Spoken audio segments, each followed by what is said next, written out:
Hello, and welcome to today's webcast sponsored by the Appalachia Regional Comprehensive Center at Edvantia, what we on staff refer to as the ARC. I'm John Ross, Director of Technology for the ARC. It is my privilege to welcome you. Today's topic is parent involvement, especially as it relates to helping all students to succeed. And based on the hundreds of registrations we've had for today's event, it's a topic of great interest. Well, you're in luck because today we are drawing upon the expertise of one of the ARC's partner organizations, the National Center for Family Literacy. NCFL is a recognized leader in helping schools, districts, and families work together to address the needs of all students. During the webcast, you will learn about a new research-based parent involvement framework developed by NCFL and some practical tips on how you can address the 6 components of this framework with your own schools and districts. Before we begin, I'd like to remind you that today's webcast will last 90 minutes as we have a great deal of information to help you. And following today's event, you can access an archive of the video as well as links to helpful resources from the ARC website. You are also encouraged to send in your questions via the form on the screen so that our experts can address your concerns at the end of today's event. We'll also do some polling questions using the questions on your screen, but we'll get to those later. Now I'd like to introduce you to 2 of my friends and colleagues. Laura Westberg is the Director of Special Projects and Research for the National Center for Family Literacy. And next to her is Donna Bell, Senior Project Manager at NCFL. Donna is first up today and will give us an overview of today's topic and the 6 areas of NCFL's Parent Involvement Framework. Thanks, John. Today's webcast will focus on 2 essential questions. What do parents need to know and be able to do to help their students succeed at school? And what do schools need to do to help parents achieve this level of knowledge and skills? This webcast focuses on practical solutions to these questions. Learning is complicated by a synergy of multiple factors: human growth and development, individual differences, and external factors such as the reciprocal impact children have on families and families on children. The different factors in this graphic, with the student in the center, all relate to and influence each other. Therefore, each student's learning success requires that students, parents, and educators cooperate intentionally. It means that students need to have a desire to learn and achieve. This desire stems from family and school values, with efforts to nurture student interest and support student desires and abilities. The National Center for Family Literacy reviewed current and leading research and standards to create a system for educators focused on parent involvement that impacts student achievement. This system, called All Your Parents Equals AYP, addresses 6 areas that research indicates as important for successfully engaging parents in their children's academic achievement.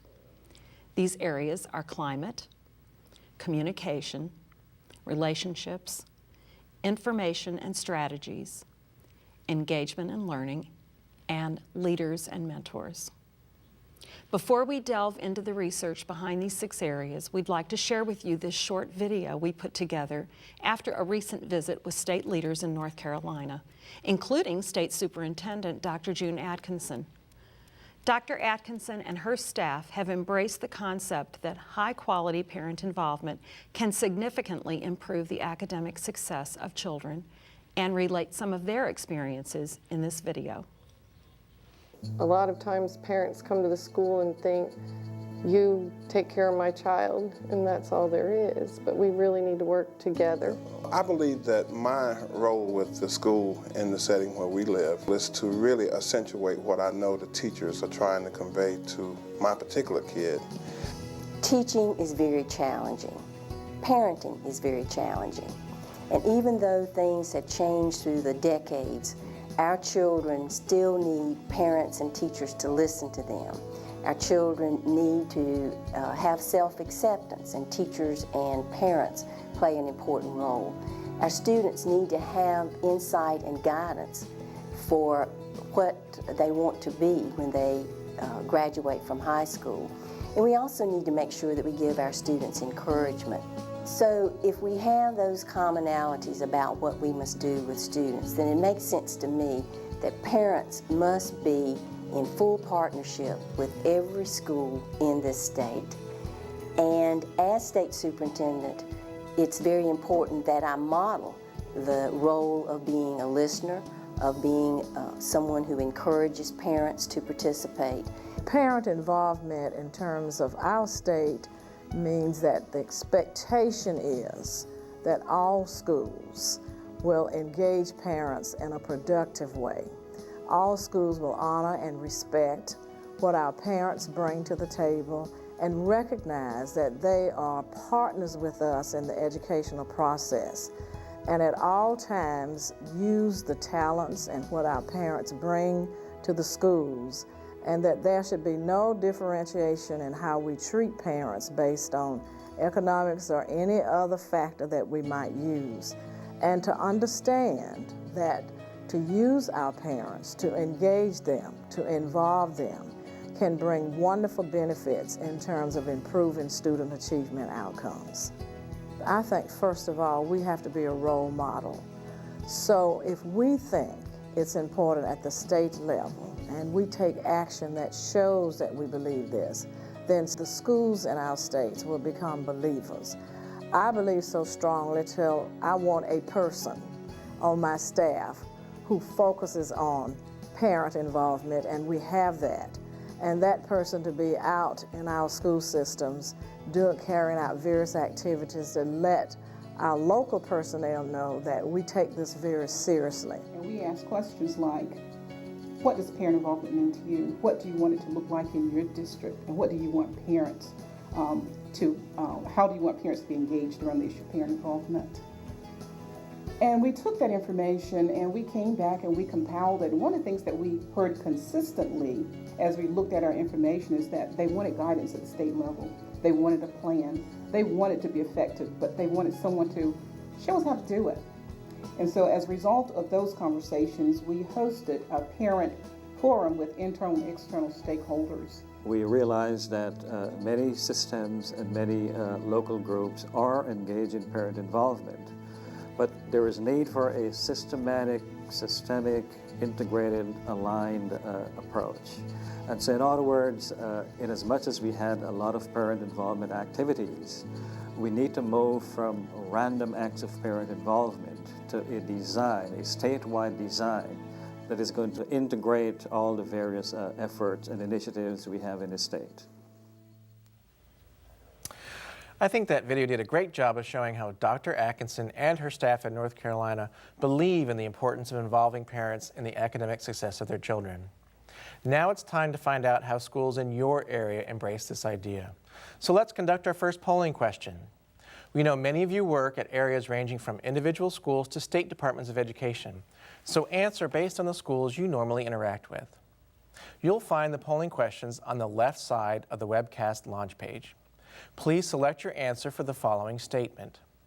Schools in my area have a clear plan for involving parents in the academic success of their children. Tell us how strongly you agree or disagree with that statement. To see the most current responses, select the Reload or Refresh button on your web browser window. We'll report the responses later in this webcast.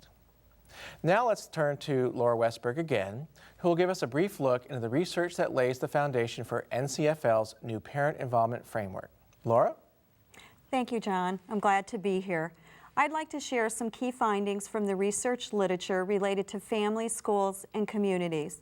Then I would like to briefly touch upon some cautions related to the evidence, and finally provide some recommendations for future research and program evaluation in understanding the implementation of parent involvement with schools. I will share what we know from studies in relation to the outcomes for students, schools, and families and communities. Overall, this research is limited in both quantity in regard to types of research design and some outcomes, and quality in general. The majority of this research is reported in the publication A New Wave of Evidence by Ann Henderson and Karen Mapp. Let me first share the key findings on outcomes for students. We'll show some of these points on screen, but feel free to review them at your leisure using the presentation slides on your web page. Parent and community involvement with schools has shown a positive effect on student academic achievement. In relation to this finding, other finer-grained results indicate that this finding holds across families of all economic, racial, and educational backgrounds, and for students of all ages. Parents encourage their children. They talk with them about school, help them plan for higher education, and keep them focused on learning and homework. Studies have shown positive impacts on reading and mathematics, as well as other school subjects. Programs that engage families in supporting their children's learning at home are linked to high student achievement. Family involvement at home appears to have a protective factor on children as they progress through the educational system. That is, the more families provide support, the more children tend to do well in school and continue their education. Involvement that is linked to student learning has greater effect on achievement than more general forms of involvement.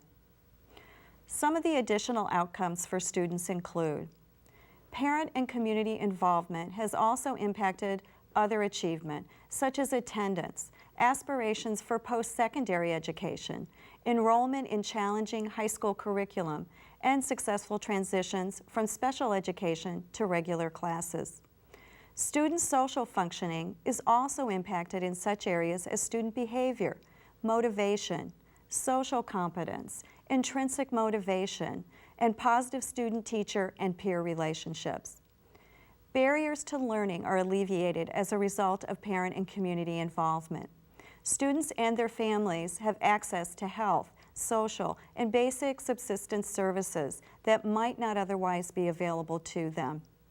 Strong social networks within and between neighborhoods can provide support to parents and other adults that leads to greater learning opportunities for children. Neighborhoods can extend the classroom, and peer groups can function as powerful influences on youth development and academic engagement. Connections between schools and communities provide new opportunities for students to learn in a variety of settings, such as churches, community organizations, and after-school programs. Further research supports positive outcomes for students, such as the effects of family literacy interventions on children's acquisition of reading, a recent review of 14 studies. This report provides evidence for the positive impact that parents can have on students' academic achievement, in this case on reading. Now let's look at some of the key outcomes for schools that not only impact schools as organizations, but also on the personnel working in schools. Some of these outcomes for schools include school reform efforts across the country have been influenced by parent and community involvement. Parents can play key roles as advocates, partners, and participants in reform efforts. Effects such as better school climate and more open school culture were found. Partnerships between schools and other organizations have found great benefits to schools in the form of increased access to resources and knowledge.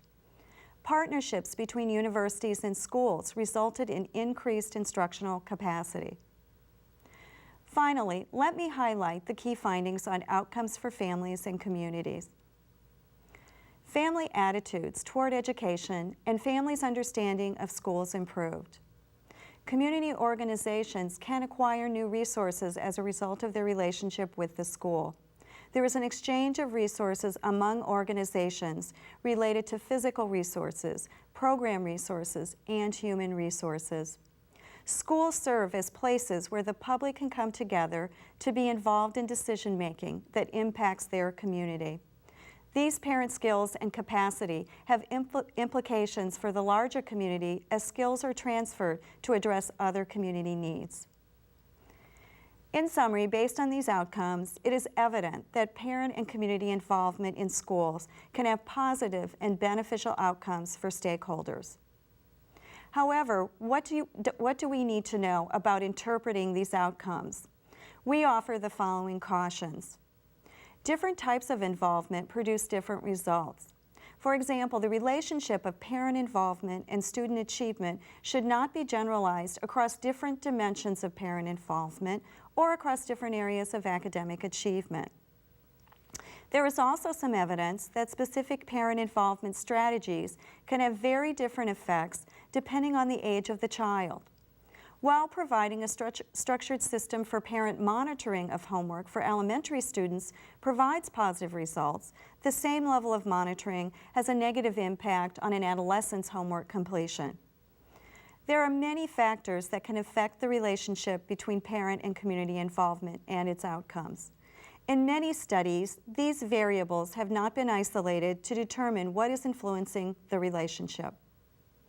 Therefore, based on these cautions for interpretation of results, we have yet to capture the full picture of parent and community involvement with schools. Let me turn briefly to some recommendations for future research and evaluation that can ultimately improve our efforts for implementing parent involvement with stronger effects. First of all, define the concept of parent involvement clearly. Address and expand how parent involvement is defined in the research so that researchers and practitioners can more effectively implement and measure the impact. Secondly, develop more cohesive models and frameworks for testing hypotheses that can inform theory. There are a variety of models, but Epstein's model has undergone the most extensive review in the research community. The other models have not received as much attention or have not been widely tested. And finally, improve research and evaluation methodology for generating a more solid research base for this field. Understandably, there is a great deal of complexity of relationships and variables involved in parent and community involvement with schools. Previously, I mentioned the Epstein model as one that has been more widely reviewed and accepted. I also mentioned the need to define the concept of parent involvement clearly by addressing all perspectives, role differences, and culturally appropriate aspects of involvement. By reviewing this graphic, you can see the alignment between Dr. Epstein's work with NCFL's AYP framework. Although the model developed by Joyce Epstein has well-defined dimensions of involvement and is cohesive in the types of partnerships established, the focus remains on teacher and school-initiated involvement rather than on parent-initiated involvement. The All Your Parents Equal AYP model includes all the dimensions of Epstein's model, but further acknowledges parents in making decisions and acting on what they can do rather than primarily responding to school needs and requests. I have provided a small amount of information about parent involvement research. Although there are limitations associated with the research, there are strong implications for guiding educational practice if practices are implemented with careful and thoughtful planning by all stakeholders. Thanks, Laura, for providing that brief glimpse into the research behind NCFL's Parent Involvement Framework. I'd like to remind all of our viewers that descriptions of and links to the resources that Laura Westberg mentioned, as well as several others, are included in the ARC's website in the resource section. Before we get into a detailed description of NCFL's framework, it's time to review the results of our first poll question. You responded to the following statement: schools in my area have a clear plan for involving parents in the academic success of their children. 3% strongly agreed, which is encouraging, and 50% did agree. However, we still have 41% disagreeing and 6% strongly disagreeing, so we're about half and half there. Let's turn now to Donna Bell and address one of the key areas of parental involvement, climate. Donna, let me turn this over to you. Thanks, John. When you think of climate, you might think of weather conditions over a period of time. School climate is similar. It represents the standard atmosphere for parent involvement. School climate is an all-staff issue and best follows a customer service model. Schools must attend to all points of contact with parents, at the bus stop, at the school, and in the community. A great school climate looks at details, such as signage. It's language and culture friendly and is accessible for all families, including those with transportation problems. Measure the weather. Have parents help conduct an environmental assessment. Look at how school staff treat visitors and whether families are able to attend scheduled events. Are you as good as you think you are? Where can you improve? Then there's the home climate. Encourage parents to provide a place and regular time for schoolwork and keep a schedule that complements the child's school schedule. By providing basic needs, such as food and shelter, parents allow their children to focus on learning rather than on meeting survival needs. This might be the most basic form of parent involvement, and it's the best some parents can do, but it's really important. High expectations at home and at school are also important for promoting academic success. This, too, is climate. Parents can demonstrate high expectations by adding value to success at school and stressing its importance. Parents can have conversations with their children about what is being learned. Show me and tell me about works better than a grilling or an interrogation.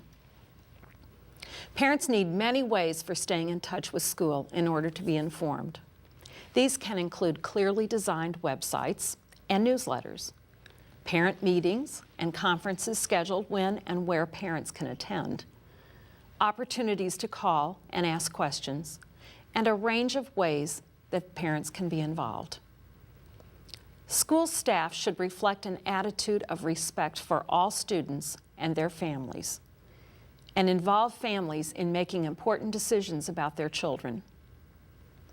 Research shows that teachers must learn how a family's cultural background affects their approach to their children's education, because educational beliefs, values, and practices vary significantly across cultural groups.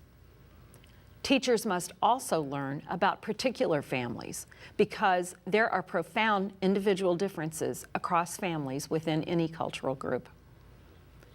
Expectations for success can be a self-fulfilling prophecy. Staff need to project the belief and attitude that our school can be excellent, and although success looks different for each student, all students can learn and all students can succeed. Let's view how one school in Raleigh, North Carolina, A.B. Combs Elementary Leadership Magnet School, helps faculty, staff, and parents focus on climate. Hello, my name is Michael Armstrong. I'm the Leadership Coordinator at A.B. Combs Leadership Magnet Elementary School here in Raleigh, North Carolina. We have 806 students in our school from 64 different countries, speaking 28 first languages. We also have 14 deaf students who are mainstreamed into our classroom with full-time interpreters. About 30% of our students qualify for free and reduced rate lunch, and 15% of our students qualify for federally funded program Title I. We have 108 staff members who really work hard to create this atmosphere and culture to partner with parents. We've received several awards over the last couple of years, being named the number one Magnet School of America and closing the Achievement Gap Award by the National Title I program. The mission of our school is to develop leaders one child at a time, and we see our parents as being a crucial component to that. Our students having to have an active role in that, and our staff being just 1/3 of the group and the stakeholders, the people that are invested in that overall mission statement. A couple of the ways that we do that is starting early, just surveying our parents and seeing how they feel about school, what their needs are, and then tapping into our staff, a lot of them being parents, and giving different examples of how we can first get people in the building, get them comfortable coming in. And once we have them in the building, that first time, we can assess other programs that we can set up to help them align with our mission statement. Some of the things that we've done to create the culture where parents feel excited and want to be in the building and want to help is focusing on the student. That's everything from a student conference is led by the student. The design of this building was part of input from the students. The way that the grounds are landscaped is input from the student. The way graduation, any special event is coordinated, is all ran by the students. So if a parent sees and knows that their 4th grade child is empowered to give input and actually see it unfold here in the building, then it creates an environment where the parent feels that their contributions will really be honored when they're in the building also. The school does have a very open door policy and a very welcoming policy. When you walk in, that's the feeling that you get, that people are glad you are here. I've been here where a student will open a door for me and hold it for me. They don't know I'm coming. This is not a surprise. This is just